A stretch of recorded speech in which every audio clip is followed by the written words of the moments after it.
बच्चों, पिछले वीडियोस में आप लोगों ने गुणोत्तर श्रेणी से संबंधित प्रश्नावली के कुछ हल को बताया गया, उसको देखे हैं। तो आपके गुणोत्तर श्रेणी जैसा कि बताया गया पीडीएफ में भी भेजा गया और वीडियो से भी समझाया गया, वो आपकी समाप्त हो गई है और गुणोत्तर श्रेणी से आप लोगों का टेस्ट भी लिया गया। तो अभी तक आप लोगों ने दो श्रेणियों को पढ़ा, पहली समांतर श्रेणी और दूसरी गुणोत्तर श्रेणी।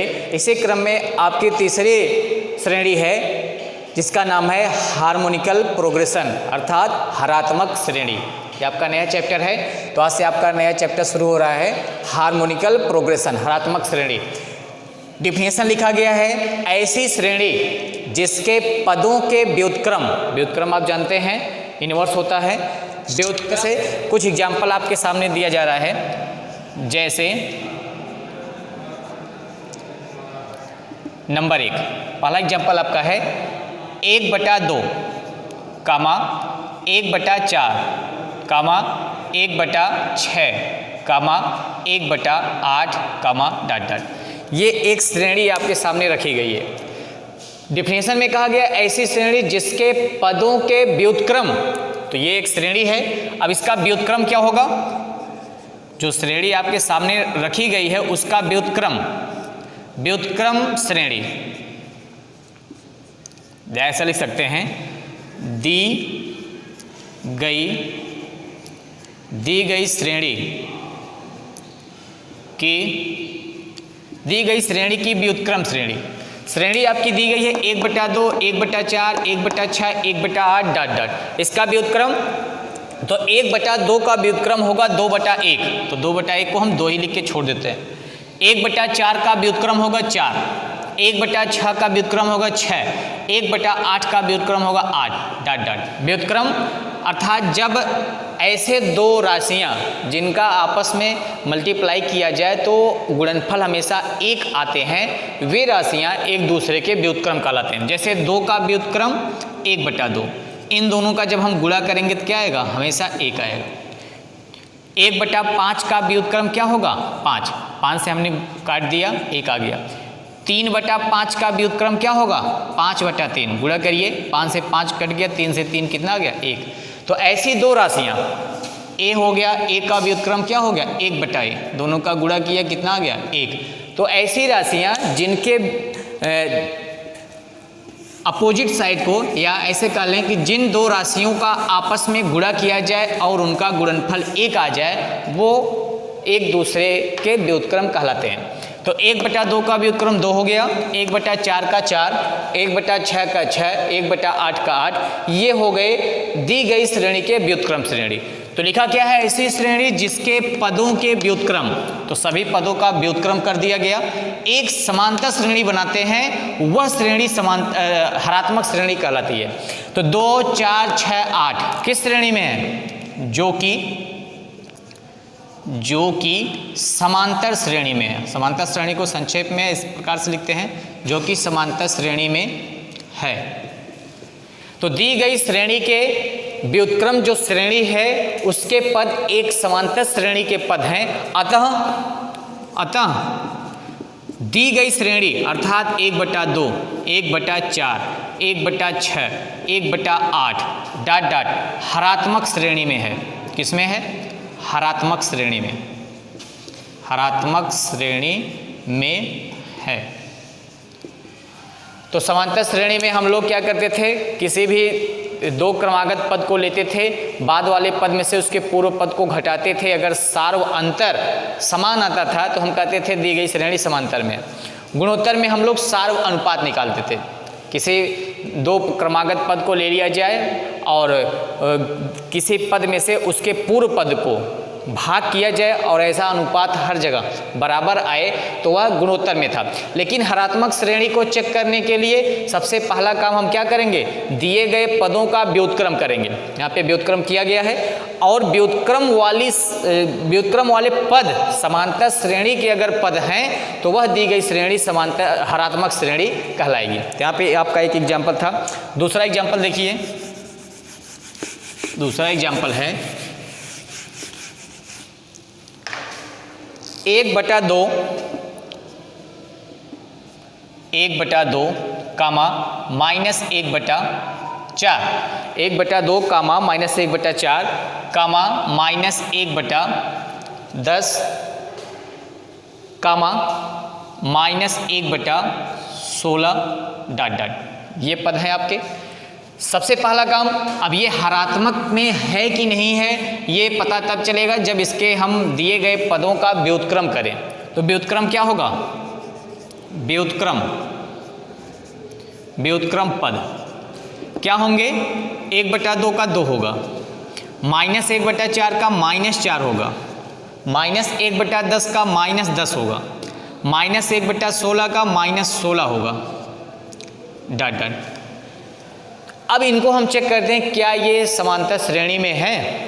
तो चेक करिए, -4 में से -2 को हमने घटाया, कितना आया? -6 आया। ये तो करते हैं समांतर श्रेणी के लिए, किसी भी पद में से उसके पूर्व पद को घटा देते हैं। तो -4 में से हमने -2 को घटाया, कितना आया? -6। फिर अगले दोनों पदों को चेक करते हैं, -10 और -10 -4 है और माइनस रहेगा ही, तो बराबर -10 -+4 और -10 में से +4 गया -6। अगले दोनों पदों को भी चेक कर लेते हैं, तो -16 -10 तो कितना गया? -16 + 10 और बराबर -6। तो हर जगह आप देख रहे हैं, यहाँ, यहाँ और यहाँ, हर जगह सार्व अंतर समान आ रहा है। इसलिए दिए गए पद, ये जो पद दिए गए हैं वो समांतर श्रेणी के पद हैं। इसलिए दिए गए पद समांतर श्रेणी के पद हैं। चूंकि दिए गए पद समांतर श्रेणी में हैं, चूंकि दिए गए पद समांतर श्रेणी में हैं। अब जो पद दिया गया था वो समांतर श्रेणी में है, इसलिए 1/2 -1/4 -1/10 -1/16 डॉट डॉट हरात्मक श्रेणी में होंगे। किस में होंगे? हरात्मक श्रेणी में हैं। तो अगर जो श्रेणी दी गई है उसको डायरेक्ट हम नहीं पता कर पाएंगे कि वो हरात्मक में है। पहला काम करेंगे, उसके पदों के व्युत्क्रम निकालेंगे। तो जितने पद हैं उनका व्युत्क्रम हमने निकाला। अब उसके बाद चेक करेंगे उसके व्युत्क्रम समांतर श्रेणी के पद हैं कि नहीं है। अगर व्युत्क्रम समांतर श्रेणी के पद हैं तो दी गई श्रेणी हरात्मक श्रेणी में है। तो ये आपके हरात्मक श्रेणी के पद हैं। एक और एग्जाम्पल लेते हैं। 2 एग्जाम्पल अभी तक आप लोगों ने देखा, कैसे पता करेंगे हरात्मक श्रेणी में है। ये हरात्मक श्रेणी में है। एक और एग्जाम्पल ले लीजिए। देखिए, तीसरा एग्जाम्पल आपका है 1/a कामा 1/a + d कामा 1/a + 2d कामा 1/a + 3d कामा डॉट डॉट। ये आपका अगला एग्जाम्पल है। अब इसको बताना कि हरात्मक श्रेणी के पद हैं या हरात्मक श्रेणी में है कि नहीं है। तो उसके लिए फिर हम वही करेंगे, दिए गए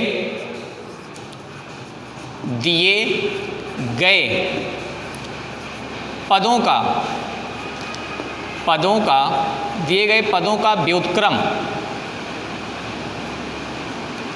तो दिए गए पदों का व्युत्क्रम क्या है? 1/a का व्युत्क्रम a, 1/a + d का व्युत्क्रम a + d, 1/a + 2d का व्युत्क्रम a + 2d, 1/a + 3d का व्युत्क्रम a + 3d डॉट डॉट।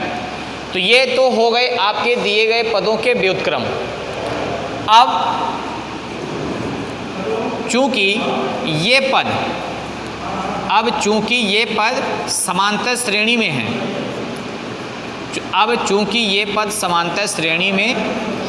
देखिए समांतर श्रेणी में है ना। a + d में से a घटाएंगे d, a + 2d में से a + d घटाएंगे, a से 1 कटेगा, 2d में से 1d घटाएंगे d, a + 3d में से a + 2d घटाएंगे फिर d। हर जगह d आ रहा जो कि समांतर श्रेणी का सार्व अंतर है। तो ये पद समांतर श्रेणी में है, इसलिए दी गई श्रेणी इसलिए दी गई श्रेणी क्या है? श्रेणी 1/a कामा 1/a प्लस डी कामा 1/a प्लस 2d कामा डॉट डॉट हरात्मक श्रेणी में है। इसलिए दी गई श्रेणी हरात्मक श्रेणी है। तो अब आप जान गए होंगे कि हरात्मक श्रेणी कैसे हम पता करेंगे कि कोई श्रेणी हरात्मक श्रेणी में है। तो हरात्मक श्रेणी पता करने के लिए दिए गए पदों का हमें क्या करना? व्युत्क्रम। सामने आपका परिभाषा लिखा गया है, ऐसी श्रेणी जिसके पदों के व्युत्क्रम एक समांतर श्रेणी बनाते हैं हरात्मक श्रेणी कहलाती है। तो ये आपका हरात्मक श्रेणी हो गया। अब जैसे हम लोग समांतर श्रेणी को संक्षेप में लिखते हैं, गुणोत्तर श्रेणी को संक्षेप में, समांतर श्रेणी को इंग्लिश में संक्षेप में एपी बोलते हैं, गुणोत्तर श्रेणी को जीपी बोलते हैं। जैसे समांतर श्रेणी संक्षेप में हिंदी में लिखते हैं समांतर श्रेणी, इंग्लिश में एपी ऐसे लिखते हैं। गुणोत्तर श्रेणी को क्या लिखते हैं? गुणोत्तर श्रेणी को संक्षेप में लिखते हैं जीपी, ज्योमेट्रिकल प्रोग्रेशन।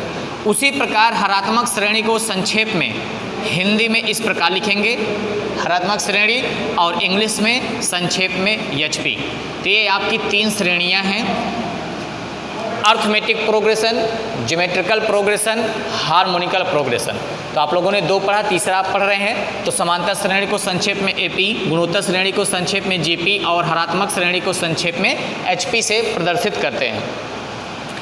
अब जिस प्रकार से हम लोगों ने समांतर श्रेणी का n वां पद निकाला था, उसी प्रकार से गुणोत्तर श्रेणी का n वां पद होगा।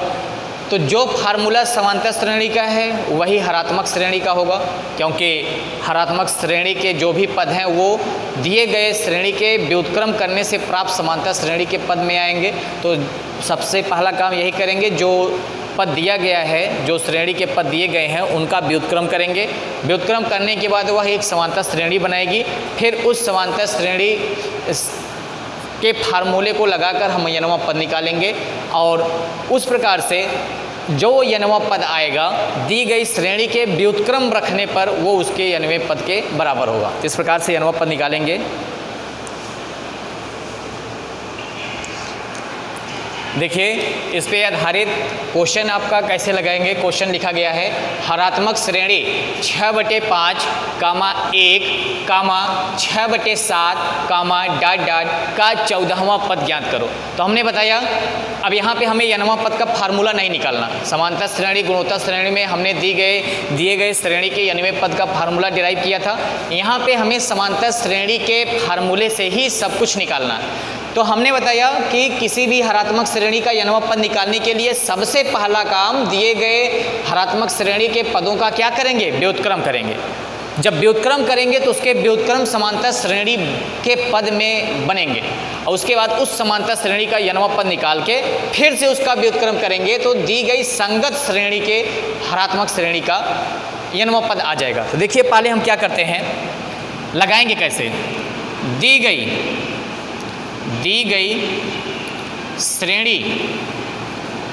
गई श्रेणी का व्युत्क्रम, दी गई श्रेणी का व्युत्क्रम क्या होगा? 6/5 का 5/6 कामा 1 का 1 ही होगा, 6/7 का 7/6 डॉट डॉट जो कि समांतर श्रेणी में है, जो कि समांतर श्रेणी में है। तो समांतर श्रेणी में है तो यहाँ a प्रथम पद a बराबर 5/6, d बराबर 1 माइनस 5/6 या 7/6 माइनस 1, दोनों जगह से निकालें मान वही आएगा। यहाँ से क्या आएगा? 6 कम 6, 6 में से 5 गया 1/6 बराबर 6 कम 6, 7/6 गया 1/6, अर्थात d का मान आ गया 1/6। इसलिए a n बराबर a plus n minus 1 into D से a 14 बराबर a का मान कितना है? 5/6 प्लस n का मान है 14 माइनस 1 गुणे d का मान है 1/6 बराबर 5/6 धन 14 में से 1 गया 13 गुणे 1 13/6। हल करेंगे 13 5 18/6 और बराबर कितना 6 त्रिक 18। तो A 14 का मान आ गया T। ये तो इसके व्युत्क्रम से जो पद बना है समांतर श्रेणी में उसका यनवा पद है। अतः दी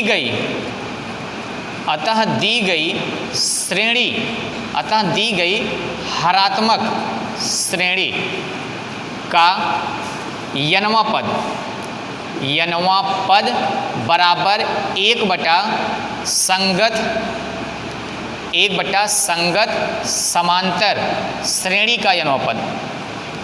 समांतर श्रेणी का यनवा पद 1/संगत समांतर श्रेणी का यनवा पद, तो बराबर 1/संगत समांतर श्रेणी का यनवा पद 3 है। अतः दी गई समांतर श्रेणी का यनवा पद क्या होगा, दी गई हरात्मक श्रेणी का यनवा पद हो जाएगा 1/3। ये आपका आंसर है। तो इस प्रकार से आप लोग एक्सरसाइज से क्वेश्चन को लगाइएगा, फिर आगे अगले वीडियोज में बताएंगे।